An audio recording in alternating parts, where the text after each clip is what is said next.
Welcome to Salcedo Paranormal. It is Wednesday, September 14th, 2022. And tonight I will be doing a book review.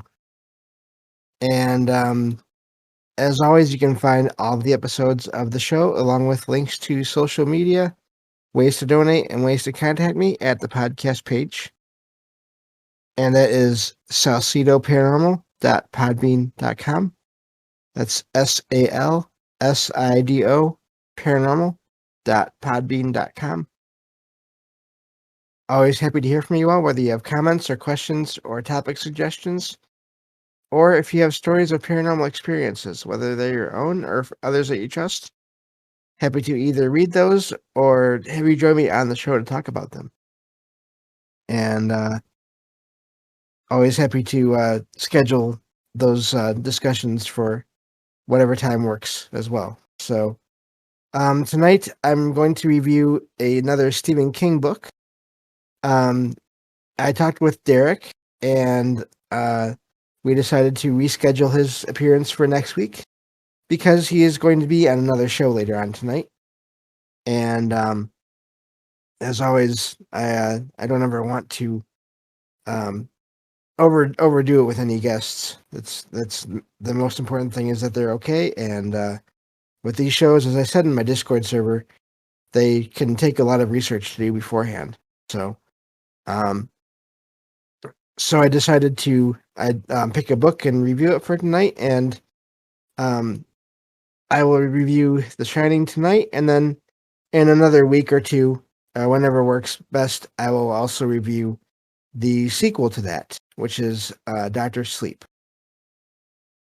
And the two books came out many years apart, but they are connected, and looking forward to covering those connections once I get to that other book. So, and then of course tomorrow night I'll be covering more paranormal news. And so I believe that covers everything for now. I read this book, The Shining, years ago, many years ago. Well, I guess not many years ago, some years ago now. I listened to the audiobook, and I have never actually seen the movies, either of the TV or movie versions. I've heard clips and seen clips, but nothing more than that. But the book is really amazing.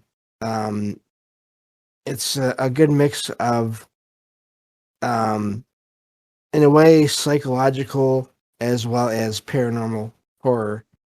And it is a King book, so it is definitely not for kids, even though there is a kid in the story.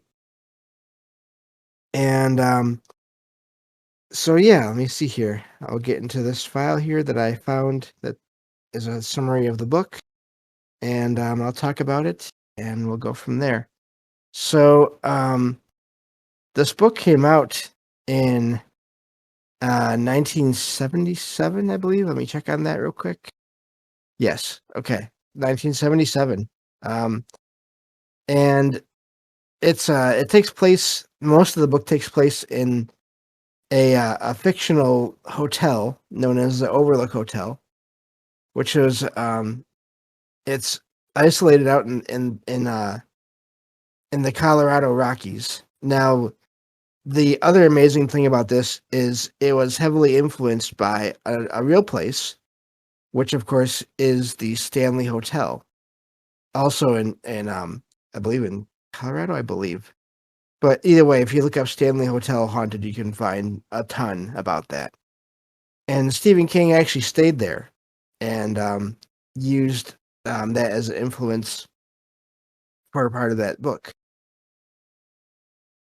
So anyway, this book takes place in this hotel that is only open for part of the year. During the winter, it is closed to the public. And but while it is closed to the public during that time, there is the people are hired to stay in the hotel, uh, to keep watch over it and take care of maintenance and all that. And part of the backstory to this hotel is that the the original or one of the former caretakers um, who stayed there with his family supposedly succumbed to cabin fever and killed the family and himself. Again, this is Stephen King, so just anyone that's not aware, there is death and violence in these stories. So the story centers around a family and the some mother and father and a son. Jack Torrance is the father, and then Wendy is his wife, and then their son is named Danny. And they move into this hotel after Jack uh, accepts an offer for a job as the winter caretaker. And leading up to this, Jack was a writer and teacher, also recovering alcoholic with anger issues, which led to him being fired, uh, and among other things. And so Jack is hoping that the hotel will, and being so far away from just the public in general, will help him reconnect with his family and also um, give him the motivation needs to work on a play that he's been writing for years. And just for anyone that is wondering, writers can work on projects for years, decades even, before they're ever done. So that is not uncommon. I know that from experience. Um, so they accept the job and everything. Um, and let's see here, lost my place. Okay, so so Danny, even though his parents don't realize this, Danny has psychic abilities, uh, which are then referred to in the story as the Shining. Uh, and these powers allow him to uh, read minds in some cases and experience premonitions, and also to they allow him to sense other consciousnesses, including possibly spirits or ghosts around him. And so let's see here. So from there, this family travels to this hotel, and they arrive on the last day that it's open, the day that everyone is heading out. They arrive on that says closing day, and they're given a tour by the manager. And on this tour, they meet the hotel's chef, um, whose name is Richard Halloran, who has similar abilities to Danny, although he keeps them hidden as much as possible. He also helps explain these powers to Danny while they're walking around the place. And so, of course, because of this, the two become friends. And as the rest of the staff and guests of the hotel are leaving. And of course, the hotel has been stocked with plenty of food for to get the family through the winter. And the family settles in as basically everyone is gone and leaving, and then they end up going. And immediately, once they're there, Danny starts seeing ghosts and frightening visions of even in some cases the way that those people passed. And but he doesn't tell his parents about this because he senses that the job is really important to Jack, his father, and also the family's future. Um, Meanwhile, Wendy is considering leaving Jack because of his problems and everything. And she's even thinking of taking Danny with her. Um, and so he's thinking when Wendy talks to Danny about this, he makes it clear he doesn't really want to go because he thinks that Jack will be happier if they stay. But Danny realizes soon that his being there at the hotel makes the um, paranormal activity there stronger. It gives it more fuel to work with, which I do think there is something to that in real life. People that are sensitive um, can cause more activity, I think, in some cases, or make it easier for other things to make contact with them. Um, and so the house starts to get more active, but it's a slow process. Um, and the but of course throughout the story, apparitions that were formerly just images start to take solid form here and there, or take on a more solid form here and there. And at some point in the story, the garden's topiary, which is made up of all these different bushes cut in the shape of animals, they start to come to life and move, but only when Danny is not looking. At least that's what it appears to be. I believe it appears to be that way in his mind. I'm not sure. There's a lot of blurring of the of thoughts and then also the physical world in the story. And so the Overlook is um, basically sentient at this point in the story. It's waking up, and it tries to take control of Danny, but because of his abilities, it is hard and it doesn't work on him. So instead, it begins to focus on his father, um, and work on his already existing anger issues, and um, it also starts to reveal to him through old documents that he finds in the basement the history of the hotel.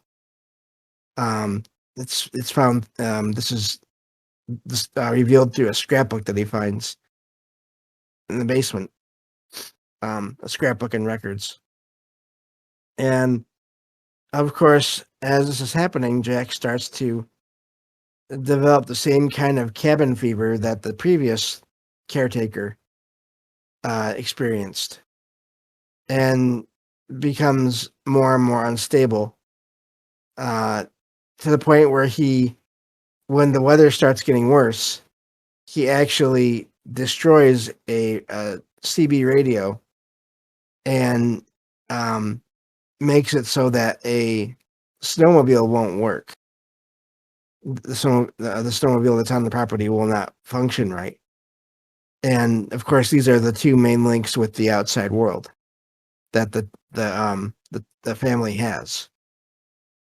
And so one day after Jack and Wendy have an argument, he makes his way to the hotel bar, which is closed, but he finds that it is fully stocked with liquor, with alcohol, despite being empty. And this is where the physical and the metaphysical, I guess you could say, start to combine. And he sees a party where he meets the spirit of a bartender. So he's starting to see all this, and the story doesn't ever say completely what's going on, how much is his own mental faculties that are fading, and how much is the mansion, the spirits or spirits of the house appearing. And so, but of course, somehow, however it works, he does get drunk, and the hotel uses the spirit of the former caretaker to urge Jack to kill his wife and son. and the hotel, the spirits there, and combined with Jack's issues that he already has, eventually drive him insane, and he comes after Wendy and Danny. Of course, eventually they do escape. Danny actually sends a message out to Halloran, um, because he knows that they all learned that the snowmobile and the radio are broken, and in the end, the uh, the spirit of the former caretaker um, is influencing Jack, and in the end, the boiler, which has been um, Jack has been monitoring and trying to keep in working condition. Um, Jack ends up failing in this basically, and so meanwhile, like I said, as all this is going on, Halloran receives Jack's or not Jack's Danny's message and heads to the hotel. Um, and he is actually attacked by these supposedly somehow living or at least moving bushes, these animal shaped bushes that are under the control of the spirits and or the energy of the mansion. Um, and of course, um, Jack is he chases Wendy, but she ends up um, finding a way to a room where he can't get into. And so Jack goes after Danny. But before he's able to do anything, um, Jack momentarily gets control of his senses and tells Danny to run away. And so the hotel though does take control of Jack again, and in the end, the boiler explodes, and but luckily Danny and Wendy and Halloran are able to flee the area, and of course that's how basically that story just about ends. The the uh, the spirits or the creature that is the hotel. Again, it's very blurred lines of reality and imagination and consciousness. Um, the hotel itself tries to stop the boiler from exploding, but because of its own manipulations of Jack the whole time, it doesn't work, and the hotel explodes, which of course destroys the boiler explodes, which of course destroys the hotel and and then of course Jack as well, and so the three, the mother and the child, Wendy and Danny, and then Halloran escape. And so, and then the very end of the book is just showing those three in a different part of the country, um, basically recuperating, and um, of course, Danny mourning the loss of his father. And but that's where the book pretty much ends, and it really is a amazing book in terms of the visuals that the words make, um, and it's a very well done book overall, and I'm looking forward to. I think I'll save that for another time. I'm looking forward to next time um, revealing reviewing the sequel, which is Doctor Sleep.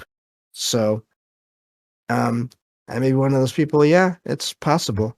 Um, I've definitely had enough experiences. It's really odd. I think I may be, but I don't think I'm on the top of that, like at the top of that sensitivity list necessarily, because I hear about people that have experiences every day, constantly.